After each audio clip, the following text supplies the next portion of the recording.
지난주에 끝까지 사랑하시니라 라는 제목으로 말씀을 나눴는데요. 지난주에 나누지 못한 그 말씀 계속해서 나눠보려고 합니다.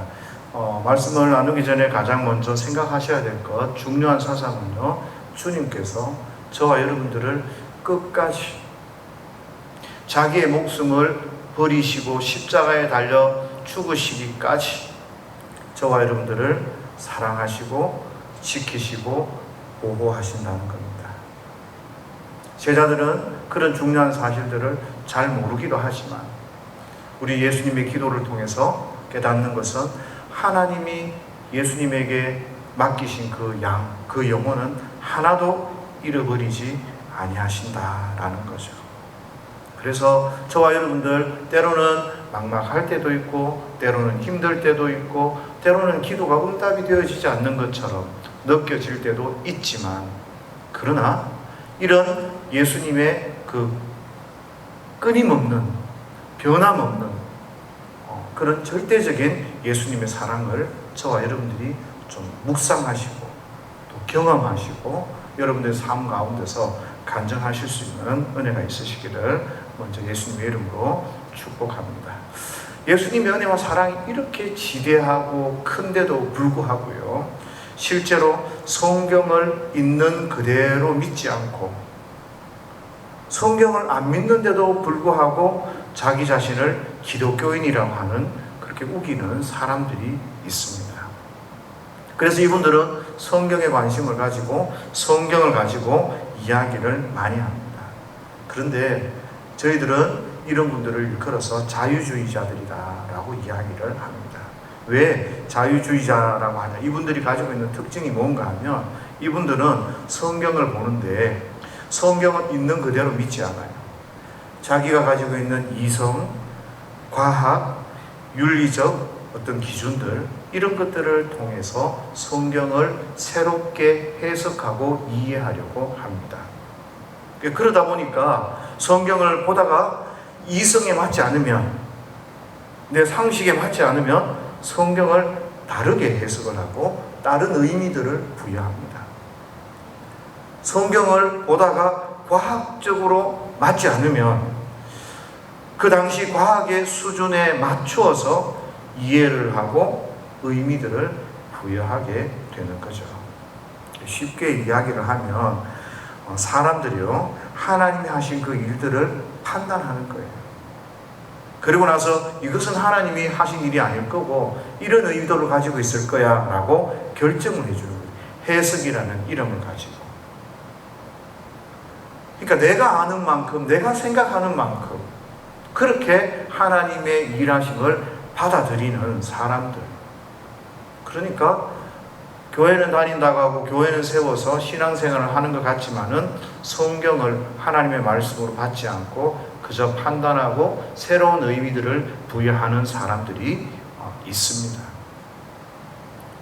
그러면 이분들이 부활을 어떻게 믿겠는가요?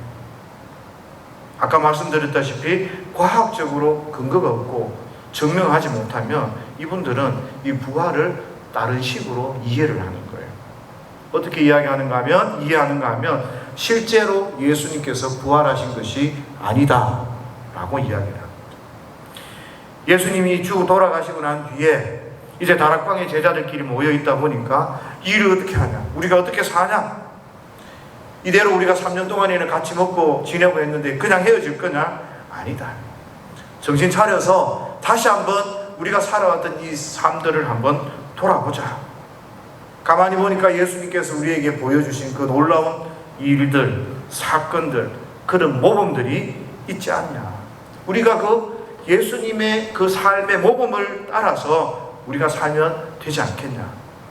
이렇게 제자들이 자기들의 마음을 모으고 새롭게 하는 거예요. 그러면서 한 마음이 되어져서 이제 예수님이 어떤 삶을 살았고 예수님이 어떤 모범을 보였는지 이런 것들을 설명하면서 예수님이 행했던 그런 비슷한 삶을 살려고 노력했다. 그러니까 이것이 바로 부활이다 라고 이야기를 하는 거죠. 제자들의 그 신앙 속에서 예수님처럼 살려고 노력하고 예수님 흉내를 내고 있으니까 이게 마치 예수님이 부활한 것처럼 그런 것들을 사람들이 경험하게 된다는 거예요. 현민이의 모습을 통해서 아빠의 그 모습들을 비슷하게 볼 수 있는 것처럼, 그래, 제자들의 그 삶의 신앙 모습을 통해서 예수님이 부활하신 것이다 라고 이야기를 하는 거죠. 그걸 이런 상황을 성경에서는 그냥 부활이다 라고 적기에는 좀 그러니까요, 좀 신화적으로 표현을 했다라고 이야기를 합니다. 그러면서 분명하게 이야기하는 것이요, 실제로 살아나신 것은 아니다. 예수님의 그 생각, 행동, 이런 것들이 우리 속에서 드러나고 나타났다라고 이야기를 하는 거죠. 그러니까 내가 이해가 되지 않고 내 과학으로, 내 경험으로 이해가 되지 않으니까 다른 생각들, 다른 이유들을 붙여서 해석을 하는 분들이 오늘 13장 예수님이 제자들의 발을 씻기는 것들을 보면서 어떻게 표현하는가, 이해하는가, 이건 단순히 사랑의 모범을 보이기 위한 것이다. 윤리적으로 바라보는 거죠. 누가 이런 해석들을 좋아하겠습니까? 안 믿는 사람들이 굉장히 좋아하는 거죠. 왜냐하면 예수님을 하나님이라고 이야기할 때는 마음이 불편한 거예요. 그런데 윤리적으로, 도덕적으로 산 훌륭한 성인, 훌륭한 도덕 선생님, 그 정도 이야기하면 충분히 존경할 만한 분이 되시니까 안 믿는 분들이 이런 해석들을 굉장히 좋아하시는 거죠. 예수님이 제자들의 발을 씻겼다. 너희도 겸손하게 다른 사람들의 발을 씻겨라. 훌륭한 해석처럼 보이는 거죠. 그리고 또 좋아하는 사람이 누군가 하면, 이 교회는 다니는데 하나님을 제대로 경험하지 못한 사람, 엉터리 신앙을 가진 사람들이 이런 것들을 굉장히 좋아하는 거죠. 왜냐하면 과학적으로 고민을 하지 않아도 되거든요.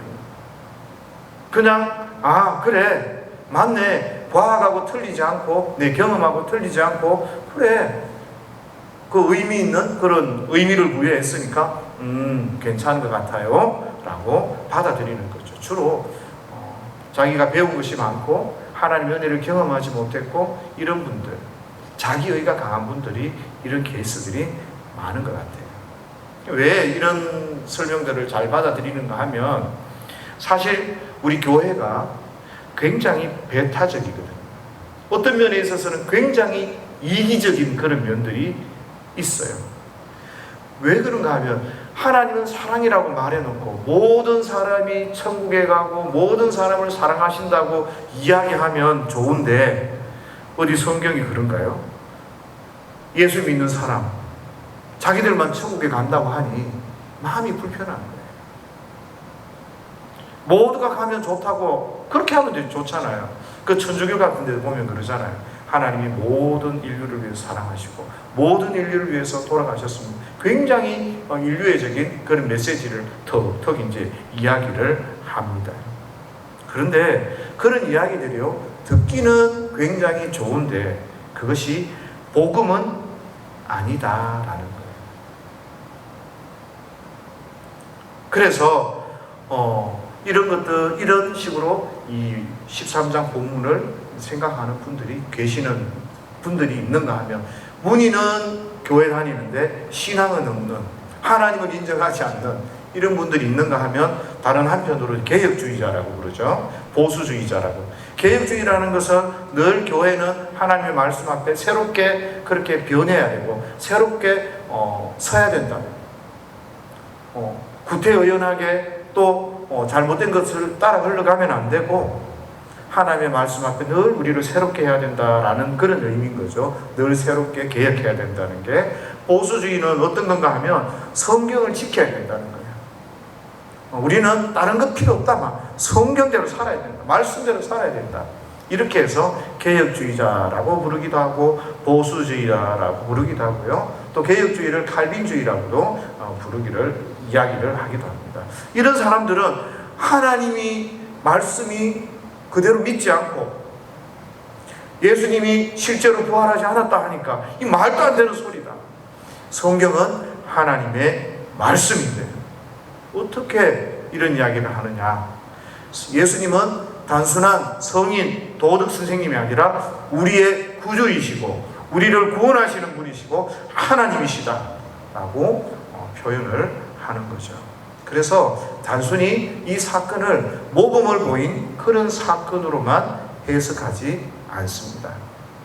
그래서 개혁주의자들, 보수주의자들은 이 사실들을 목욕한다는 것을 우리의 죄를 씻어주시는 그 구원의 사건의 의미를 가진다라고 이야기를 하는 거죠. 단순히 섬기는 복 모이려고 하는 게 아니라 이것은 바로 우리를 구원한 사건을 의미하는 것입니다 라고 표현을 해요. 그래서 목욕하는 것을 칭의라고 이야기하죠. 어려운 말로 우리를 의롭다고 하셨다, 우리를 구원해 주셨다라고 이야기를 하고, 그러면 발 씻는 건 뭡니까? 그건 성화의 과정이다라고 이야기하는 거예요. 그때 우리가 잘못되고 했을 때 하나님 앞에 회개하기도 하고 우리가 거룩하게 바뀌어지는 그런 성화의 과정. 우리가 하나님을 믿기는 믿지만 죄 안 지치지 않잖아요. 가끔씩 죄를 짓잖아요. 그런 것처럼 그럴 때 하나님 앞에 회개하면서 성장해가는 과정이다라고 설명을 하기도 합니다.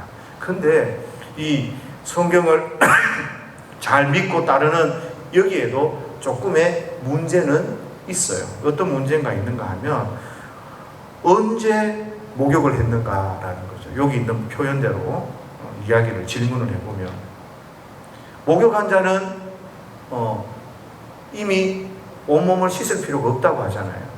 그러면 언제 목욕을 했단 말이에요.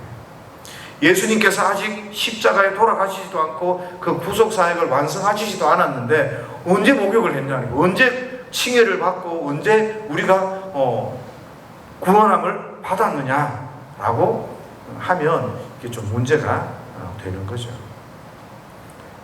그래서 우리가 이 복음주의자들, 우리 개혁주의자들도 조금 이 해석을 하는 데 있어서 좀 어려운 점을 우리가 발견하게 됩니다. 그래서 지난주에 말씀드렸다시피 이 본문을 잘 보면 예수님께서 어떻게 해요?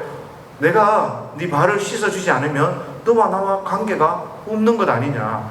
내가 너의 발을 씻어주려고 하는 것은 지금 너하고 나하고 상관이 있고 관계가 있기 때문에 내가 너를 챙겨주는 것이다. 다시 말하면 내가 너를 사랑하고 있다는 것을 보여주기 위해서 내가 너 발을 씻어주는 거야. 팔레스틴 지방은 먼지가 많단 말이죠. 몸을 다 씻고 다니지만 어느 집에 들어가고 할 때는 발을 이렇게 씻고 손을 씻는 이런 것들을 우리가 보게 되는 거죠. 그래서 예수님께서는 그 상황 가운데서 이 베드로에게 너 사랑하는 거 보여주기 위해서 이 발을 씻는 것이다 라고 이해를 하시면 될 것 같다는 거죠. 여기에서 그럼 구속의 의미가 없느냐, 구원의 의미가 없느냐? 아니요. 여기에 구원의 의미가 있어요. 그런데 그 구원의 의미를 어디에서 찾아야 되는가 하면 11절 말씀에 보면 깨끗한 사람도 있고 깨끗하지 않는 사람도 있다라고 말씀을 하시잖아요.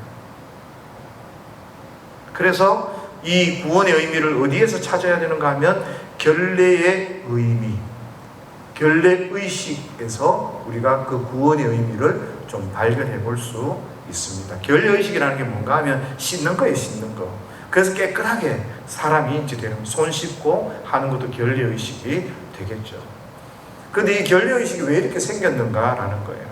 이것은 정함과 부정함을 그 가운데서 이것을 구분하는 그 과정 가운데서 생기게 되는 것이고 정해진 거라는 거죠. 정결하다, 정하다라는 것은 쉽게 이야기하면 우리가 하나님 앞에 설 수 있다.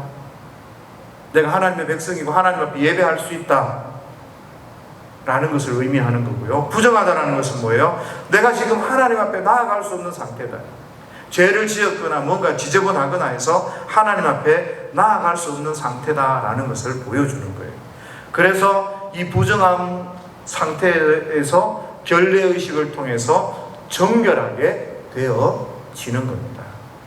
그래서 우리 삶의 전체와 이 연관이 되는 게 결례의식인 거예요. 씻는 의식인 거예요. 성전에서 이제 성전을 청결케 하는 거, 성전을 깨끗하게 하는 거죠. 하나님 앞에 나아갈 수 있는 거죠. 음식이 지저분한데 음식을 정결케 하는 거죠.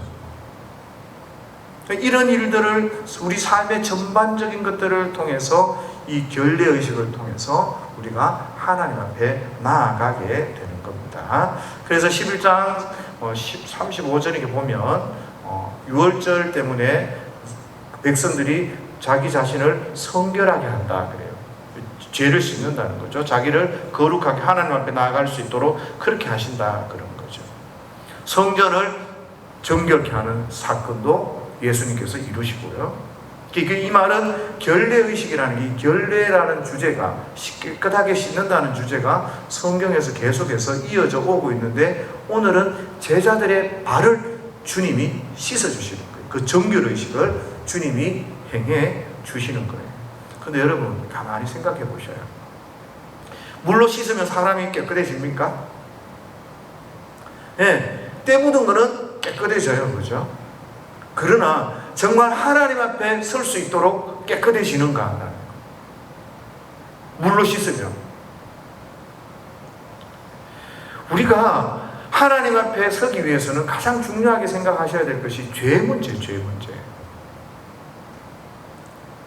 그래서 우리가 예수님의 피로 나의 죄를 씻는다고 이야기하잖아요. 예수님의 죄로 나의 죄를 씻는다고요. 그러면 비누로 때 묻은 것 씻어내듯이 예수님의 피가 그렇게 우리 죄를 이렇게 씻어내는가? 그런 건 아니잖아요. 왜냐하면 죄라는 게 뭐냐는 거예요. 죄는 어떻게 물질이 되어져서 내 몸에 툭 들러붙어 있는 거면 비누로 씻든 예수님의 피로 씻든 씻어내면 되는데, 이 죄는 어떻게 해요? 내 안에 있는 거예요. 내 안에 있는 거. 내 마음속에 있는 거라고, 죄가. 여러분들 마음속을 쫙 살펴보면 그 속에 죄가 있어요. 무슨 이야기인가 하면, 저와 여러분들이 인격적인 존재이기 때문에, 인격을 가지고 있기 때문에 yes and no를 할 수 있다는 거예요. 내가 하나님 앞에 순종할 수도 있고 불순종할 수도 있어요. 그렇기 때문에 이 죄는 내 마음, 내 안에서부터 시작되는 것이 이 죄의 문제라는 거죠. 그래서 우리가 예수님의 피로 내 죄를 씻는다고 하는 것은 예수님의 그 십자가의 은혜와 그 사역, 예수님의 그 은혜와 사랑, 예수님이 나를 위해서 십자가에 달려 돌아가신 그 희생, 그 모든 것으로 인하여서 내 마음의 생각과 자세, 태도, 이런 것이 어떻게 돼요? 바뀌어야 되는 거예요. 불순종하는 사람에게서 바뀌어야 되는 거예요. 하나님을 사랑하는 사람으로 바뀌고, 하나님 앞에 순종하는 사람으로 바뀌고, 그래서 새 사람이 되어지는 그런 문제가 바로 우리가 정결하게 되어지고 깨끗하게 되어지는 문제라는 거죠. 그러니까 내 마음속에 본질적인 변화가 우리 속에 있어야 하는 거죠. 죄만 따로 딱 깨끗하게 처리해주는, 예수님의 피가 우리의 죄만 문제 딱 해결해주는 이런 문제가 아니라, 내 마음속에 변화, 내 인격 속에 변화가 있어서 하나님을 멀리하고 내 마음대로 살고 싶었던 그 마음이 변해서 하나님을 사랑하고 하나님의 말씀 앞에 순종하고 하나님이 좋고 이런 상황으로 바뀌는, 이렇게 이 죄가 처리가 되어진다라는 거죠.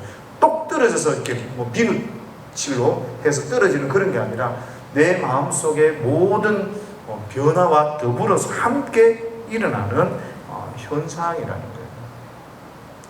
그러니까 결국에 예수님의 그 십자가의 보혈로 내 마음이 치료되고 내 마음이 변화되고, 내가 다른 거는 다 해도 나 예수님만 있으면 괜찮아.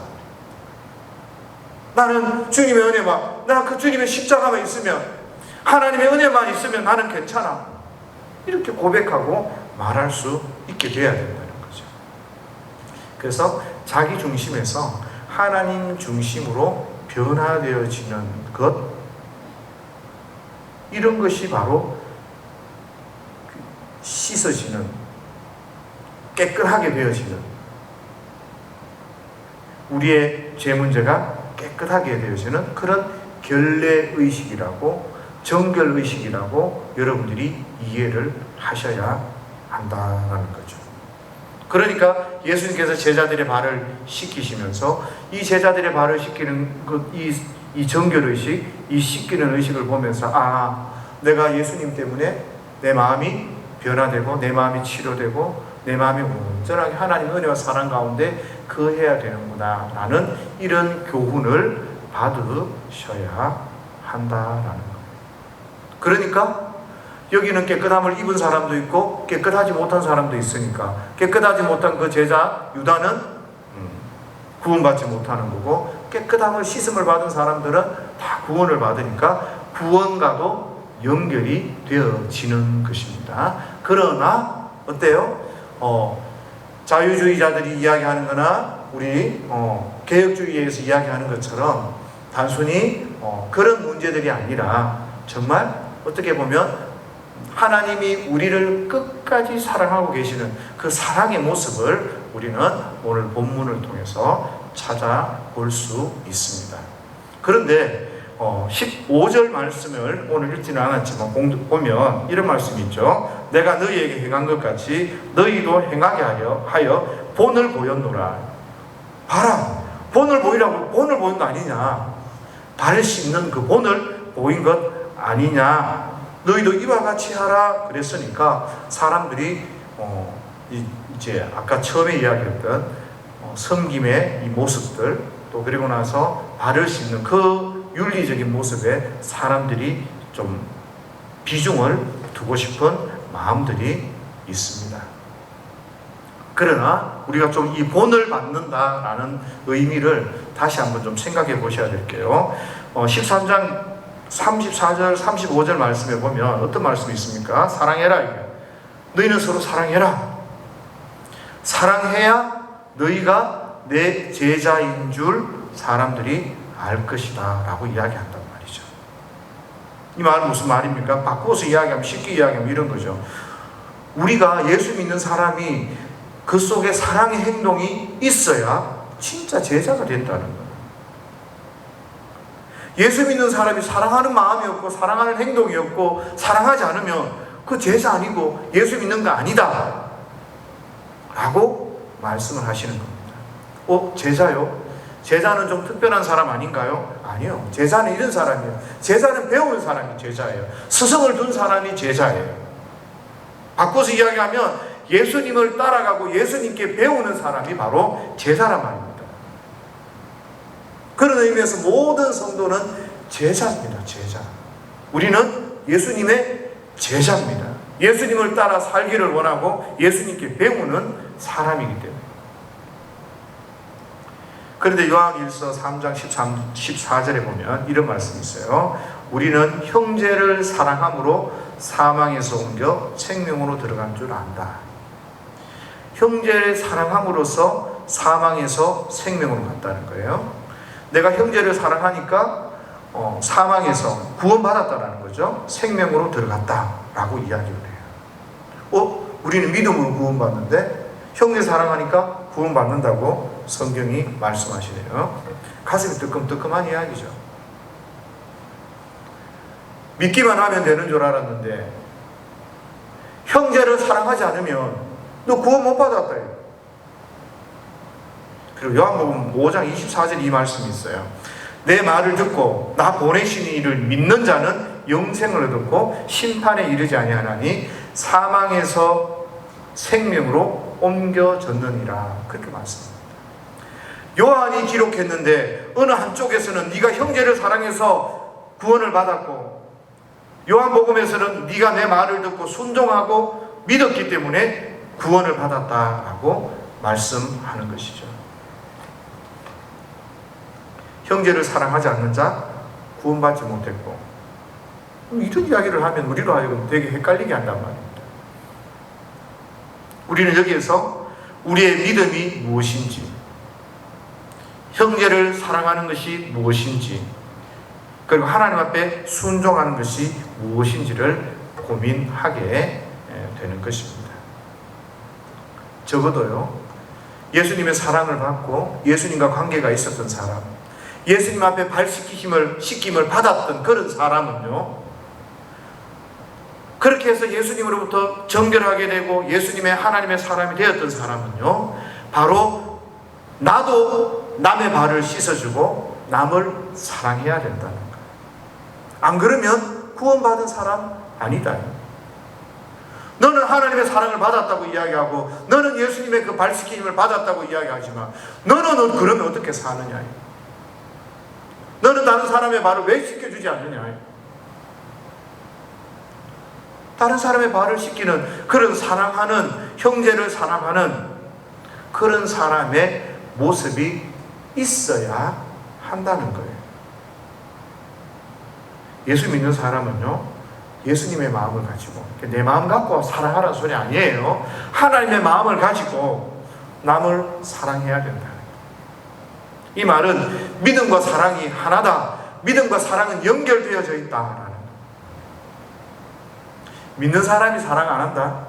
사랑하는 사람이 하나님을 안 믿는다. 하나님을 사랑하는 사람이 하나님을 안 믿는다. 이런 말이 아니라는 거죠. 하나로 연결되어져 있다라는 거예요. 왜요? 믿는다는 것 자체가 내 마음이 변하고 내 생각이 바뀌고 내가 주님 앞에 새로운 삶이 되어지는 건데, 그런데 다른 사람을 사랑하지 않는다. 여전히 죄된 마음, 미워하는 마음, 교만한 마음, 이런 것들이 내 속에 막 있다. 변화되어지지 않았다. 경쟁하고 막 싫어하고 짜증내고 미워하고 이런 마음들이 그 속에 여전히 있다. 문제가 있다라는 거죠. 문제가 있다라는 거죠. 우리의 마음이 근본적으로 변하지 않았는데 어떻게 거기에서 믿음이라고 말할 수 있나? 그런 문제들이 저와 여러분들 가운데 늘 걸림돌이 되는 거죠. 사랑하셔야 돼요. 제가 늘 말씀드리죠. 하나님이 원수는, 하나님이 미워하시는 그 원수는 사랑하면 안 돼요. 그러나 내가 미워하고 내가 그걸 끌어온 사람은 내가 하나님을 사랑하고 하나님을 믿는다고 하면 사랑해야 돼요.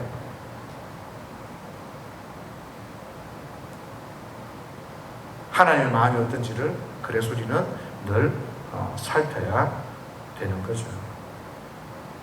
그러나 자유주의자들은 어떻게 이야기하겠습니까? 아니다. 사람이 어떻게 그런 일을 할 수 있느냐? 좋은 일이지만 안 된다. 나는 여기까지만 할 수 있을 거다. 바꿔버리는 거죠. 내가 죽을 것 같은데도 사랑하면, 죽을 것 같은데도 내가 용서하면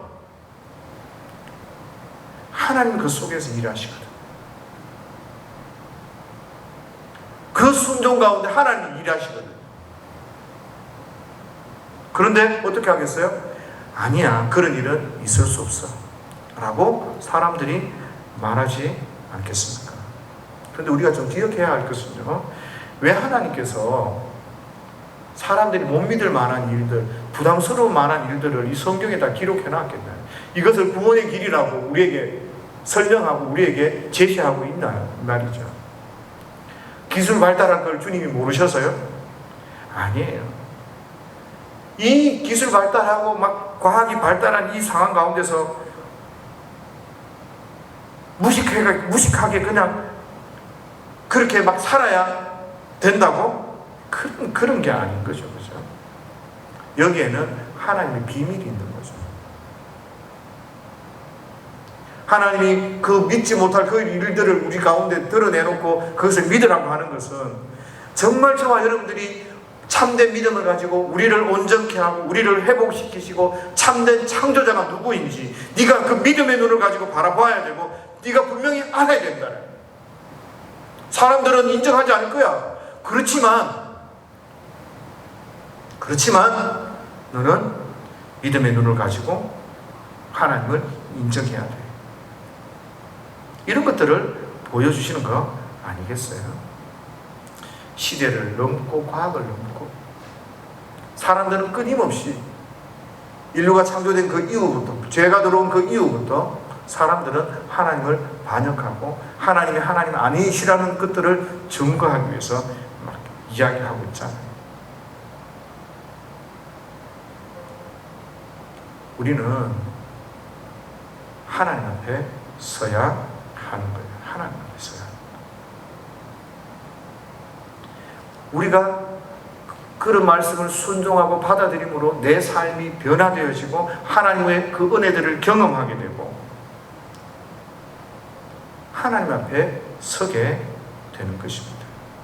그래야 진짜 성도가 되고 그래야 진짜 교회가 됩니다.